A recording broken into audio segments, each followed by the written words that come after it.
Coucou les petits Canadiens, j'espère que vous allez très bien, j'espère que vous passez une superbe journée comme moi aujourd'hui avec ce beau soleil. Les amis, quand il fait beau au Canada là, c'est comme si, je sais pas, tu vois les bruits là, tu entends ça, c'est chaud dehors, c'est chaud. Alors les petits Canadiens, aujourd'hui je vais te parler des erreurs que les immigrants commettent lorsqu'ils arrivent au Canada. Erreur que j'ai commise moi aussi, mais que j'aimerais que ça change. Donc écoute la vidéo jusqu'à la fin. On se retrouve donc juste après le générique.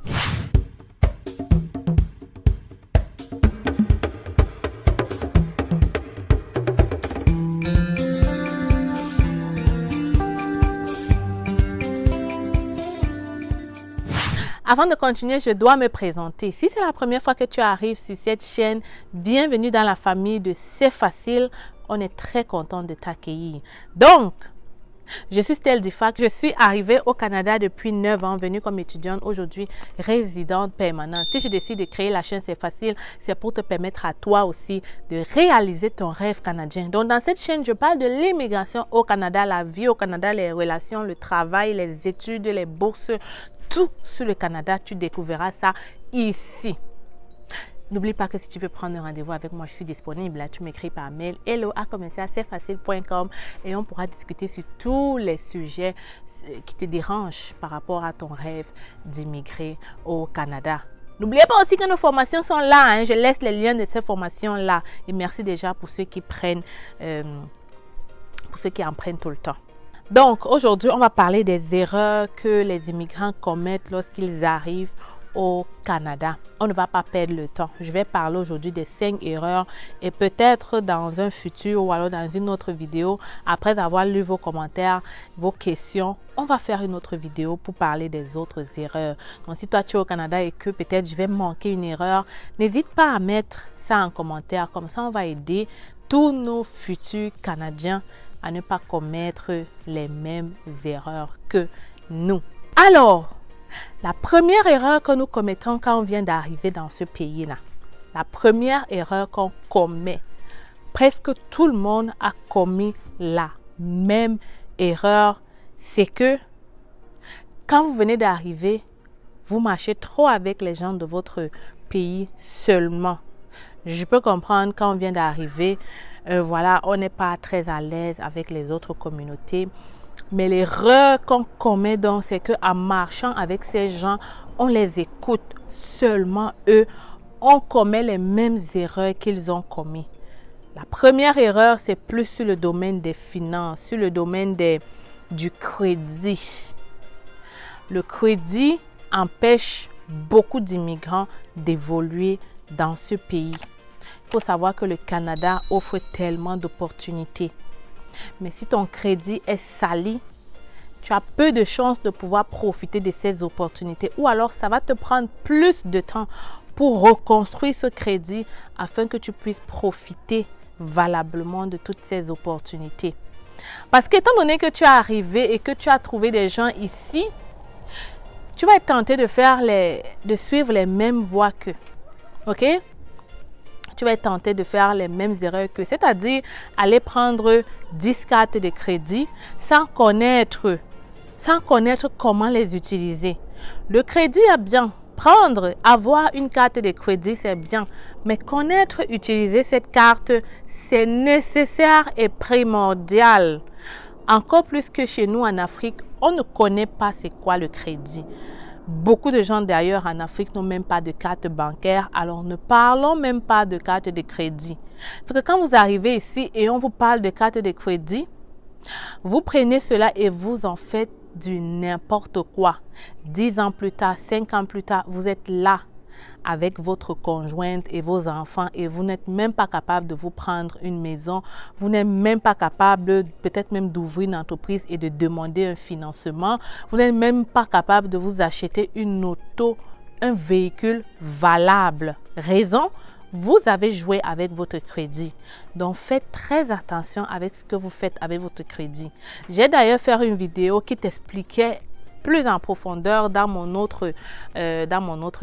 ma chaîne où j'ai parlé plus des finances. Cette chaîne s'appelle La Pause. On va écrire ça là.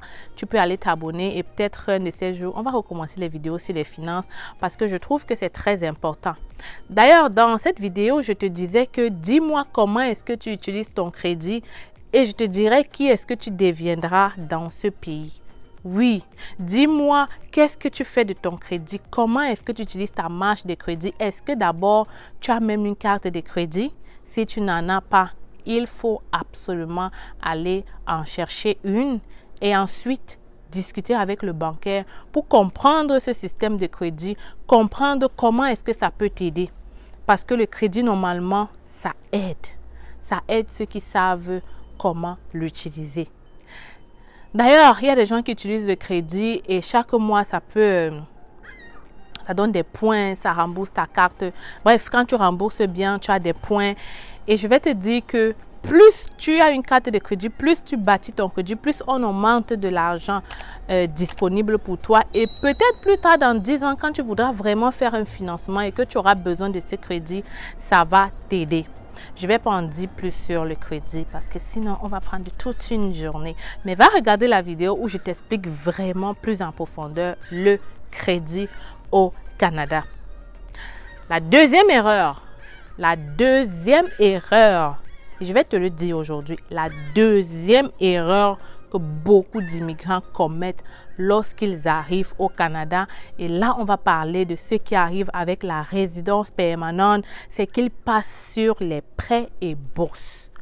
Prêts et bourses, c'est un piège, les amis. Comme vous entendez, c'est prêts et bourses. Ce n'est donc pas une bourse. Pour ceux qui ne comprennent pas ce que ça veut dire, c'est quoi? C'est que quand vous arrivez au Canada avec la résidence permanente, le gouvernement canadien te permet d'avoir donc des prêts et bourses si tu décides d'aller étudier. Admettons que tu veux aller à l'université, tu veux aller à Polytech, tu viens d'arriver, tu as ta résidence permanente, donc tu payes l'école comme un Québécois, mais tu n'as pas assez d'argent. Tu vas donc déposer tes dossiers pour avoir ces prêts et bourses-là. Et quand tu as des prêts et bourses, tu ne peux pas travailler un certain nombre de temps. Conséquence, tu es obligé de vivre sur ces prêts et bourses et avoir le minimum juste pour manger et sortir. Ce que beaucoup de gens oublient, c'est que c'est des prêts. Qu'est-ce que ça veut dire? C'est que tu vas devoir rembourser ça avec intérêt. Et je vais te dire ici aujourd'hui, il ne faut jamais penser, il ne faut jamais prendre des intérêts quand tu viens d'arriver dans un pays, des prêts avec intérêt. Non, je vais t'expliquer ça plus tard. Donc, plusieurs immigrants, donc quand ils viennent d'arriver, au lieu d'aller travailler pour pouvoir payer leur école, parce qu'ils sont venus comme immigrants, donc ils peuvent travailler. Tu peux travailler 1 an, tu économises assez d'argent pour aller maintenant payer ton école. Parce qu'en réalité, même, je pense que le gouvernement québécois aime même quand vous arrivez, vous allez travailler. Parce que vous êtes venu ici pour travailler, non pas pour prêter encore de l'argent pour aller à l'école. Va travailler 1 an. Je suis sûre qu'en 1 an, tu seras capable d'économiser assez d'argent pour aller payer cette école-là de tes propres poches. OK? Ne prenez donc plus des prêts et bourses n'importe comment. Moi aussi, j'ai fait ça. J'ai pris des prêts et bourses quand j'ai eu ma résidence permanente, mais ce n'était même pas pour aller étudier. C'était pour... Il y a une formation ici qu'on donne en entrepreneuriat et puis c'est obligé. Quand tu accèdes à cette formation, on te donne. Mais ce qu'on ne m'avait pas dit, c'est que c'était des prêts et bourses. Les gens te disent juste que va, il y a une formation qu'on donne dans l'entrepreneuriat, puisque tu souhaites ouvrir une entreprise, va prendre cette formation-là. D'ailleurs, on donne des bourses, sauf qu'on ne m'avait pas dit qu'il y avait des prêts. Le jour où j'ai constaté, quand ils m'ont envoyé le relevé que c'est des prêts, je suis directement allée rembourser. Et avant de rembourser, la banque me prélevait déjà 50 $ par mois. Je me suis dit, tiens, seulement pour, je crois que c'était quoi, 2-3 000 $, c'était pas beaucoup. Ils prennent déjà 50. Imagine une personne qui va fréquenter à Polytech et qui aura besoin d'à peu près 10 000 $ l'année, 20 000 $ l'année. Je ne sais pas combien on donne, mais imagine un peu ce qu'elle doit payer. Je vais donc te dire ici aujourd'hui qu'il y a des gens qui sont arrivés au Canada avec la résidence permanente qui jusqu'aujourd'hui, après 5 ans, 6 ans sur le territoire, continuent de payer les intérêts de leurs prêts et bourses. Et ça se suit parce que quand vous arrivez, ils ne vous disent pas tout. Ils veulent juste se montrer, voilà, là. Ils ne te disent pas la vérité. Ils t'envoient aller faire la même chose que lui parce qu'ils ne veulent pas que tu le dépasses. Tu vas donc aussi aller prendre ces prêts et bourses et tu vas vivre sur des prêts toute ta vie. plus tard, quand tu voudras faire des choses, ça va réduire ta capacité d'emprunt. Donc, on enlève ces prêts et bourses chez les immigrants. On vient dans un pays, on travaille et on bâtit avec notre argent. Ça, c'était le deuxième point. Le troisième point, et ça, c'est un problème surtout chez nous, les Africains, on aime se faire voir. You know, on a envie que quand on appelle au pays, là, qu'on présente la plus belle voiture, on a envie que quand on appelle au pays, que notre maison soit la plus bien décorée, qu'on ait le plus gros écran, qu'on ait la plus grosse table, ne parlons pas des vêtements. Vous savez que les Africains aiment bien se mettre. Donc, on va commencer à porter des marques luxueuses qui te coûtent la peau des fesses. Des marques que tu vas aller même prendre la carte de crédit pour acheter. Ok? Ça, c'est la troisième grosse erreur que nous, immigrants, nous commettons lorsqu'on arrive au Canada. C'est que on veut avoir tout ce qui est, je sais pas, tout ce qui n'est pas à notre niveau. Disons-le clairement. Moi, je dis toujours aux gens, même si tu as de l'argent, à part si tu es les enfants des riches, tu n'es pas comme nous, les enfants des pauvres là. Donc, quand tu sais que tu as laissé des gens au pays qui peut-être tout un village compte sur toi, quand tu sais que tu as de la vision et des objectifs, tu ne peux pas te permettre d'arriver au Canada et de prendre une voiture sur financement. Jamais. Les amis, erreur. Vraiment, sauf si vraiment tu as 5 enfants et que vraiment tu as besoin de prendre un van, que tu n'as pas de l'argent, vraiment là que tu n'as pas. Oui, mais si tu sens que tu es capable d'avoir une petite voiture pour un début qui va juste te permettre de te déplacer, aller chercher du travail, accompagner tes enfants à la maison, aller faire tes courses, fais ce sacrifice aujourd'hui et 5 ans plus tard, 2 ans plus tard, viens me parler. Moi qui te parle ici, c'est pour ça que je donne toujours un chapeau à mon mari parce que lui, il roulait avec une Honda Civic des années, si bien que cette Honda Civic tombait en panne en pleine route. Le tuyau d'échappement disparaissait. Pourtant, il avait de l'argent dans son compte bancaire. Pourquoi? Parce qu'il avait de la vision, il avait des objectifs. Aujourd'hui, là, c'est un entrepreneur accompli qui a ouvert son entreprise à fonds propres parce qu'il a su faire les bonnes choses au bon moment. Donc, pour certaines personnes, c'est compliqué, mais je pense que pour d'autres personnes, c'est parce qu'ils n'avaient jamais écouté ce conseil. Donc, c'est ce que je vais partager avec toi aujourd'hui. Ne prends pas de voiture sur financement. Tu as la possibilité au Canada de t'acheter des voitures cash. Seulement, ce ne sera pas des voitures de l'année. Ce ne seraient pas des voitures avec toutes les options que tu veux. Mais moi, je te dis, ce serait la meilleure idée si tu veux bâtir quelque chose de solide dans ce pays. N'oublie pas ceci. Plus tu as des prêts, moins la banque va te donner la possibilité d'emprunter plus parce que chaque personne a le maximum en fait. Donc, réfléchis bien avant de prendre un prêt au Canada. Ça, c'était la troisième. Alors, la quatrième erreur que nous tous nous faisons quand on vient d'arriver au Canada, c'est plus sur le côté relation. Sur le côté, c'est ça, relation, parce que on ne peut jamais parler d'accomplissement sans parler de relation. L'erreur que beaucoup de personnes commettent une fois de plus quand ils viennent d'arriver, que ce soit les filles comme les garçons, c'est qu'on est un peu dans un esprit de m'as-tu vu. On est dans un esprit de fête. On est dans un esprit de savourer. On voit les gros immeubles. On a envie de profiter. On se dit qu'on est arrivé et donc on n'a plus besoin de souffrir. Du coup, on devient lazy. On mange la vie, comme on dit, jusqu'au point où on s'égare de l'objectif. Il y a donc des gens qui sont arrivés ici au Canada pour étudier. Aujourd'hui, ils se retrouvent soit rapatriés, soit ils ont cherché d'autres moyens pour avoir les papiers parce qu'ils sont arrivés et au lieu d'étudier, ils ont fait la fête. Il y a ceux qui arrivent donc étant mariés déjà au pays, ils arrivent ici, ils font du n'importe quoi, ils retrouvent à perdre leur famille du pays et après même pour trouver une autre vraie femme, ce n'est pas possible.